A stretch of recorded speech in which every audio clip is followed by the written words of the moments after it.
Jai Shri Mataji. Good morning, brothers and sisters. Let's bow down to Shri Mataji, raise our Mother Kundalini and put Bandhan.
Shri Ganesh Mantra.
Let us bring our attention on our left heart.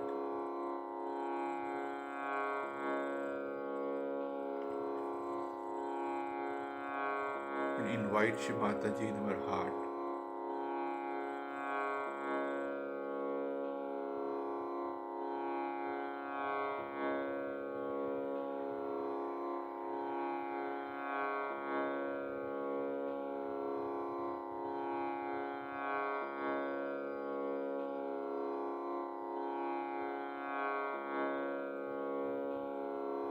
Shri Mataji, by your grace, I am a pure spirit.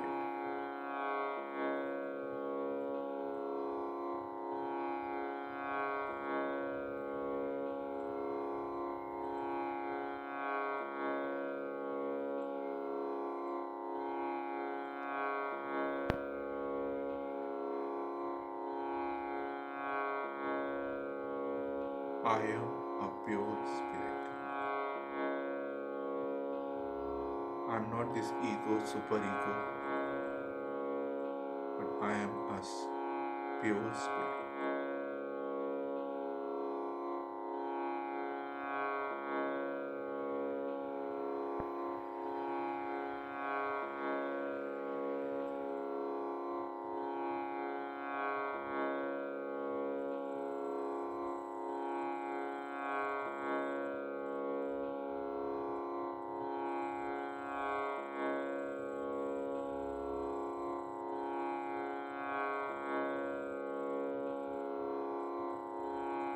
Let us bring our attention on our Sahasrara.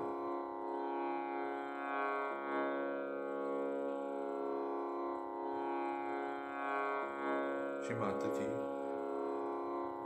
kindly bring our attention into the present. Kindly remove all the thoughts from past and future. And let it be our attention in thoughtless awareness.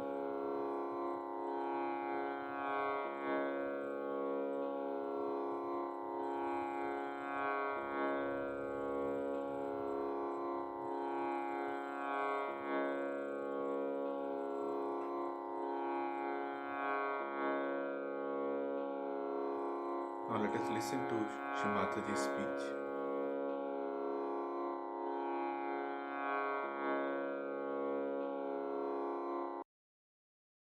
The feeling of auspiciousness can be felt through heart. It's the feeling from the heart, not from the brain. Not from the ego or superego. Means either we get ideas from our ego or from our superego, from our conditioning. But if our heart is alive, which is a very rare thing nowadays. Most of us have got hearts like frozen, I would not say, like Rock of Gibraltar. Because frozen can be, you see, can be defrosted.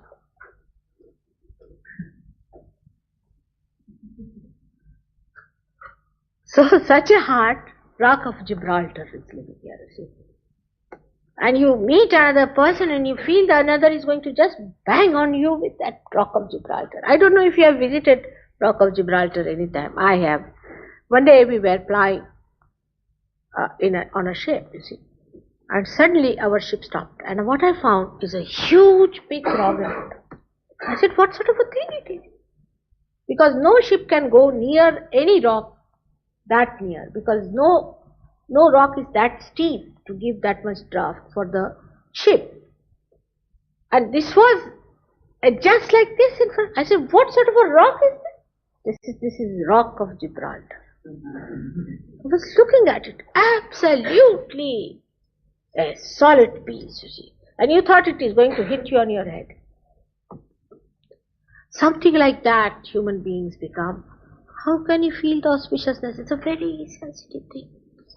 Extremely sensitive and delicate. All the delicacy of the heart, I don't know where it is gone. like Lord Byron style. Look at him, what a life he had. He made everyone miserable in his private life. And in his poetry he made everybody cry. Took out their eyes, washed them again, put them back in the sockets. I mean, he was a very great sadist, I felt. Horrible! He could not write anything beautiful. He could not see anything beautiful. He could not say anything that was pleasant. And people have seen have wept and wept and wept. And this fellow was enjoying having a nice time somewhere.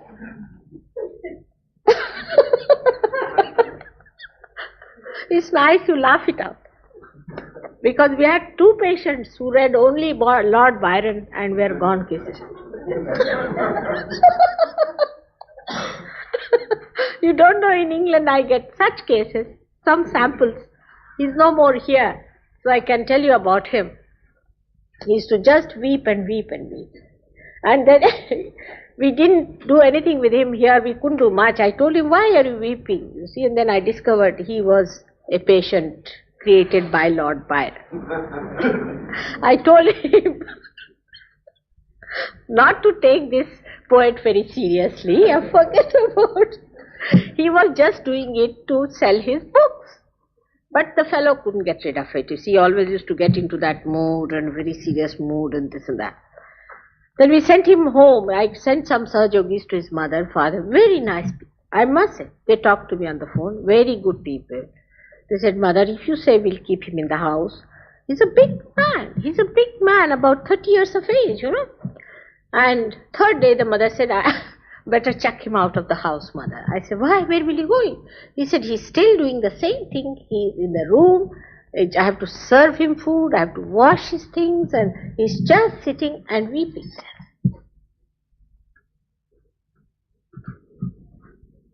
So, because, you see, the sensitivity is lost. Whom are you giving your heart to? This Lord Byron, of all the persons? This is the problem with us. We do not know who's auspicious. For example, Blake, people won't like. I mean, the one who is the poet you have, really, I would say, after Shakespeare. I wonder if Shakespeare was one man or many people put together. But Blake was the poet you had, the greatest of all, I would say. There were so many also others. Wordsworth was another. You can see those who talk of charming things, of pleasant things and beautiful things are the poets. Not these garbage cleaners. What is wrong with us that we cannot make out between the stink and the fragrance? Auspiciousness is the way we emit our fragrance to others. For example, the other day 2 boys got realization and all the Sahaj Yogis ran to just to feel their vibrations. And the rest were left behind because they were enjoying the person, the vibrations of that person. Then I shouted at them, I said, all right, now you have enjoyed, now go and see others also are there. And they would not go near somebody, you see, who was thinking he was a great man sitting down there. Nobody would go near them. They were holding their ears, sitting here, there, everybody avoiding to go to that man. And the fellow must be feeling miserable, I know that, but I went to him and worked it out. But then I found that he was doing something very, very wrong himself. And he said, Mother, I am not evil. I said, no, it's not evil, but whatever you have done is evil. Is to play into the spirits, call them down, put on people, and this is evil thing to do. I did not know, Mother. I said, all right, that's all right. If you did not know, it can be forgiven. But this is what auspiciousness is, that you feel it from your heart which is awakened. The heart must be awakened. In the heart resides the spirit, which is not yet flowing in our consciousness, in our central nervous system. It resides there. The joy itself. I don't know if you have ever seen phosphorus taken out of the water and how it just gets ignited. It's like that inside the Maya, the illusion, that spark is there. And when this Kundalini rises and touches that spark, it starts emitting its joy, its auspiciousness. Unless and until you have that within you, you cannot feel the auspiciousness of others. Take a coconut for example. Put it the other way round, you won't get vibrations. If you put it this way, the coconut coming up, you'll get more vibrations. There are certain coconuts who give you very good vibrations, some give horrible ones. And you know, human beings also have coconuts.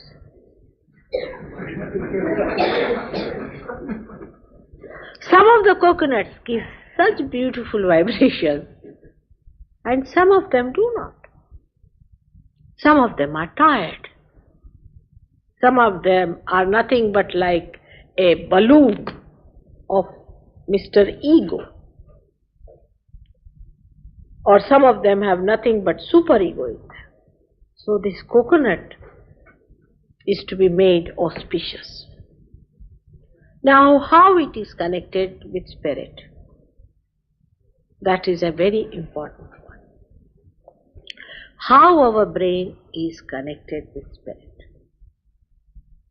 Whatever I am telling you, you need not believe me, but you will find it out for yourself that whatever I am saying is the truth.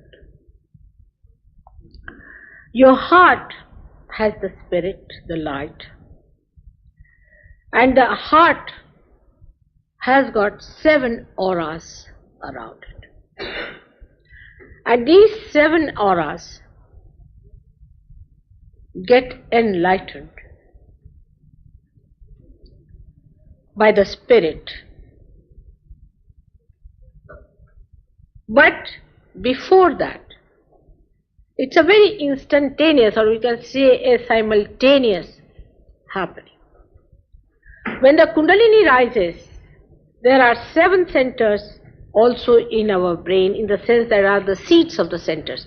These 7 centers are represented again on the seat. You know that very well. All the Sahaja Yogis know where they are. So when these centers are enlightened, the auras start shining in the heart. And this center is actually the center seat of the spirit. The spirit has moved from there and has gone to the heart. That's why in childhood you'll find there's a opening here. It's a very soft bone called as fontanelle bone. Talu is here. Because the spirit comes out from there and is settled on the heart. You know, spirit also come out in the night sometimes, goes around and sees. It's so. When these centers in our brain get enlightened by Kundalini, one by one, first they are enlightened here, then in the brain, then the auras in the heart start getting enlightened. Ultimately, when this center, which is the center of the heart here, Sahasrara, this point,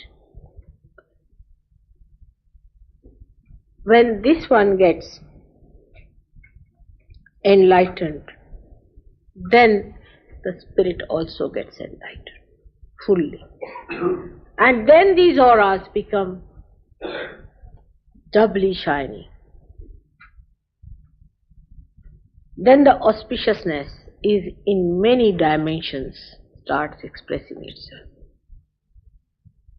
But to keep that light on, one has to keep the Kundalini over here.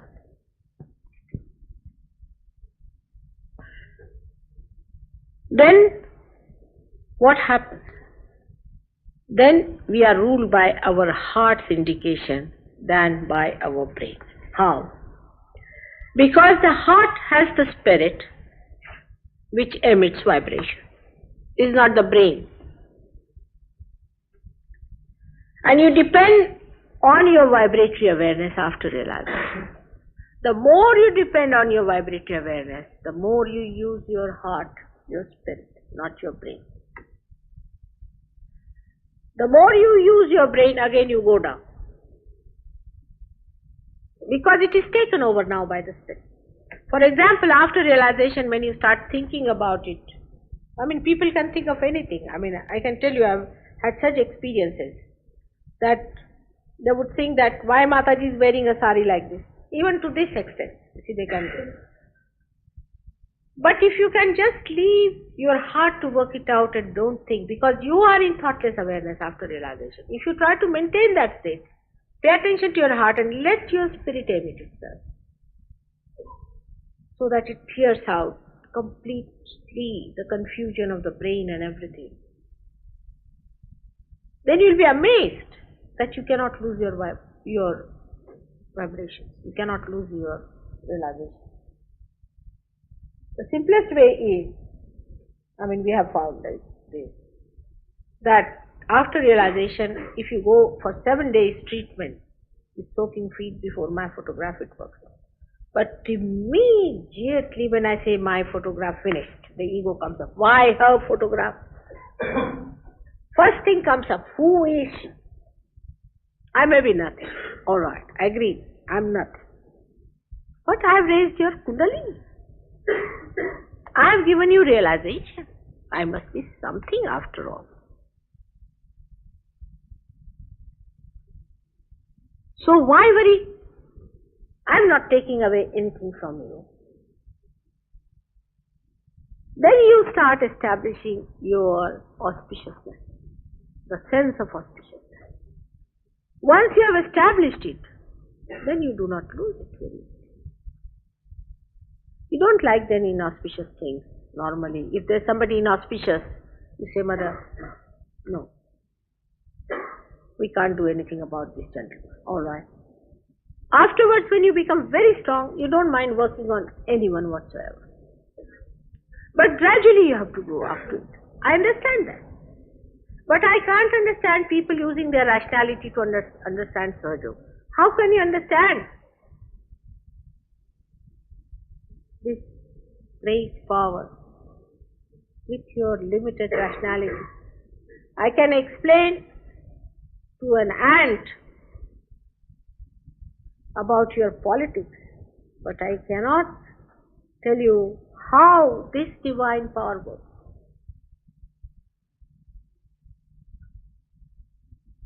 One day he asked me, Jamel, numerically, to what extent it goes, to what dimension? And when I told him, he said it is incalculable. I said it is infinite. You cannot calculate. If you put two mirrors facing each other and put some object in between, you cannot calculate how many reflections you will get. Even that you see, but you cannot calculate. But here I am talking about something that does that, which creates it.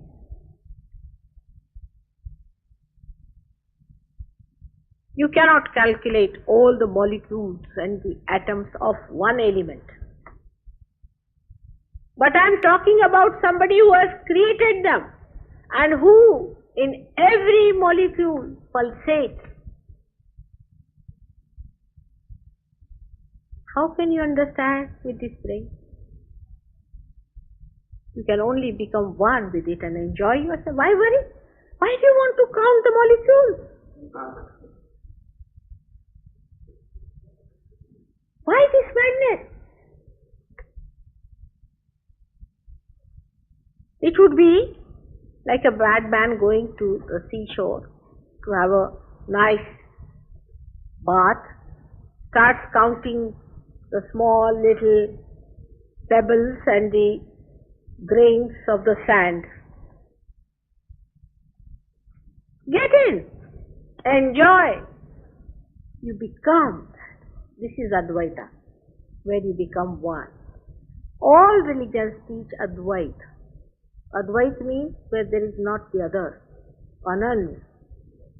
You become one with that. With the whole ocean you become one.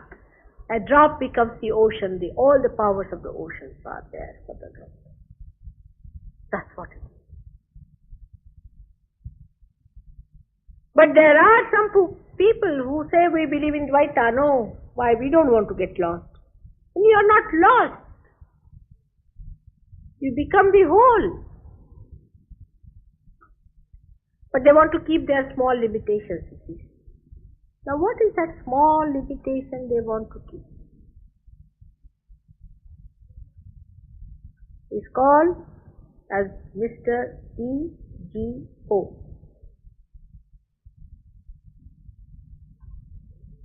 Which is a myth. Which is a myth. It's such a big myth, is ego.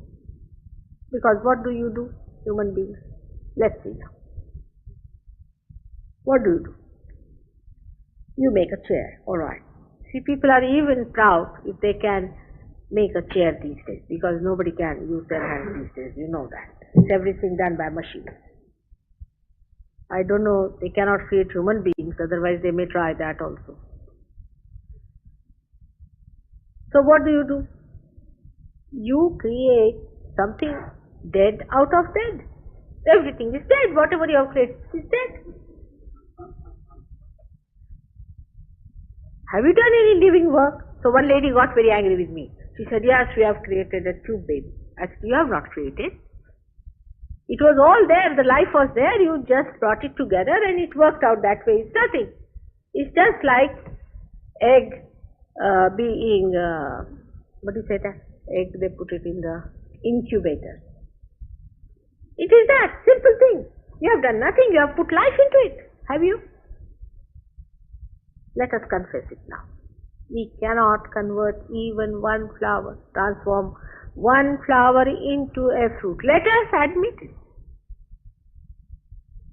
What is this ego then? I do this and I do this, I would like that and I would have this and I. Who is this Mr. I who cannot do one living thing? Just ask yourself. Very simple question. So, to reach a conclusion, it's a myth. We do not do anything. As at many times I have told you that some people going by train put all their luggage on their head. So they said, why are you carrying so much luggage on your head? They said, because we want to reduce the weight of the train.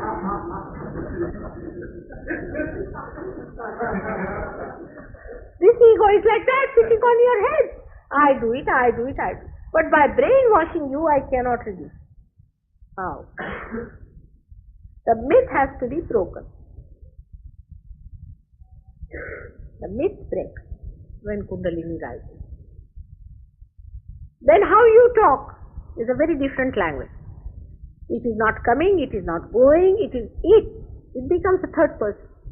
Then your power which is flowing through your hands, you see that going through your hand which you are maneuvering. You don't say, I am giving you realization, you don't say. You just say, it is going, it is rising, it is not coming. Even if it is your son, you say, I cannot give now, what to do? Like a lady came with me to America once and she was very anxious that I must give realization to her son and all that. So I told her, look at this. Now you have come all the way, I know, for this purpose. But now if the Kundalini doesn't rise, do you want me to say that he's realized? No, Mataji, I know it doesn't rise. Then I said, you give him a realization. I cannot give it. Alright, you try. Said, but it doesn't rise. I said, then what to do? If the Kundalini is not coming up, what can we do about it? So, the Kundalini has to come spontaneously. It's a living process. But after realization, you start doing living things. You can raise the Kundalini. You can pulsate the Kundalini. I don't know about pulsation, so far I have not seen any Sahaja Yogi doing, but you can raise it alright. You can give realization. With my photograph it works better. You can give vibrations now to the plant, to the fruit, or to any any flower like this. If it is dying, it will come to life. If you give vibration, say, to a field of, or seeds of, say, wheat, they can be multiplied. They can be 10 times more than what they are. Now you have started giving vibrations to the trees, to people. You are doing the living work. Now you have become the ocean of life. So far you were not. Because the power of life is to give life has come in.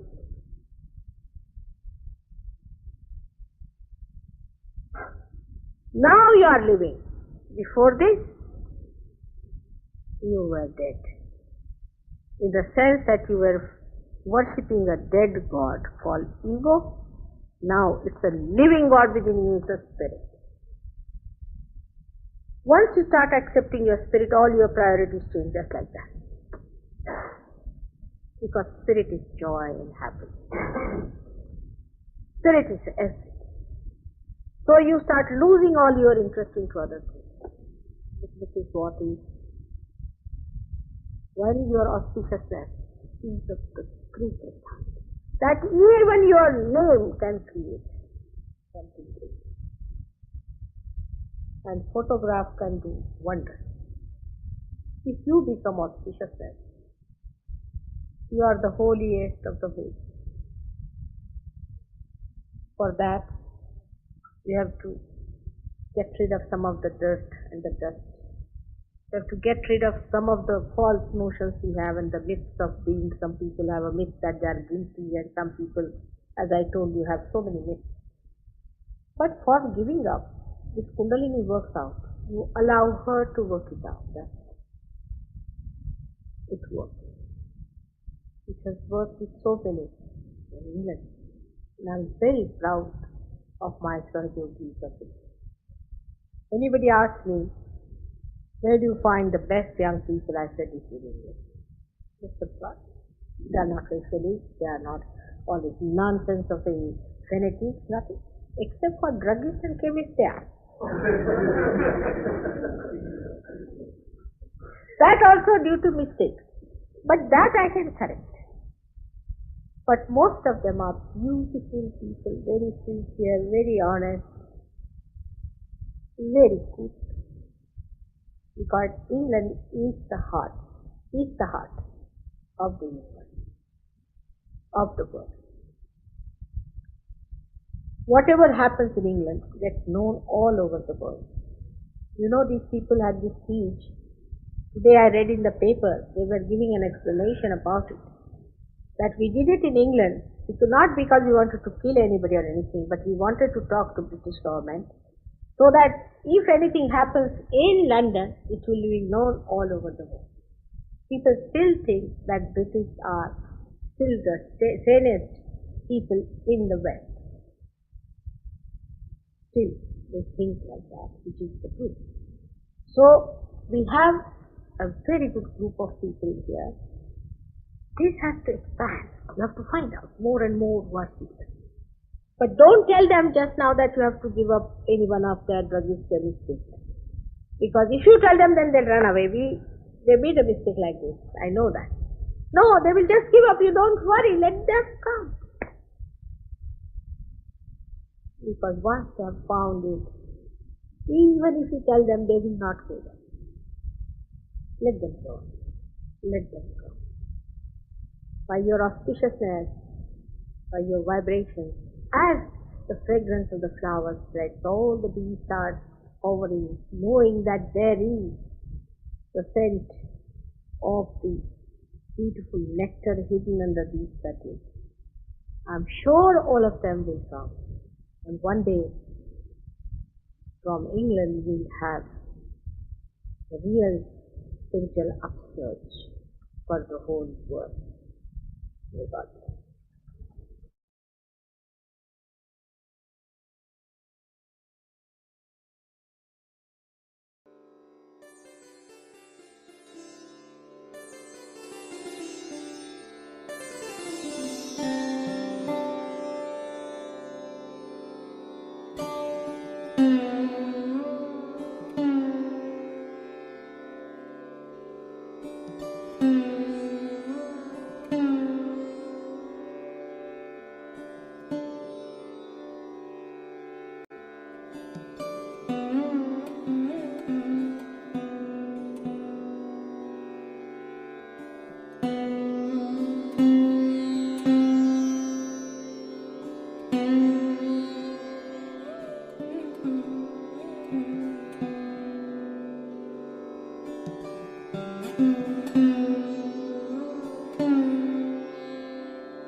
Shri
Shri Mataji.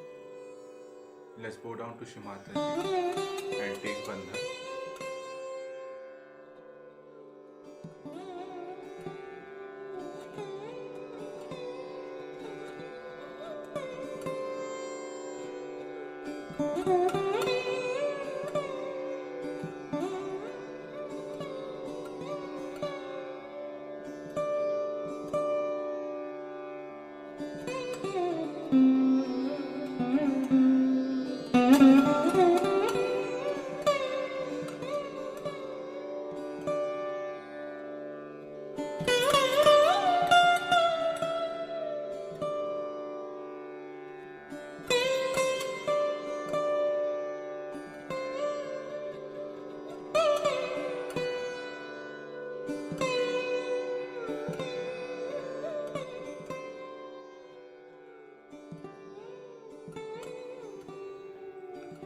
Let us join tomorrow, same time, as we continue our morning meditation.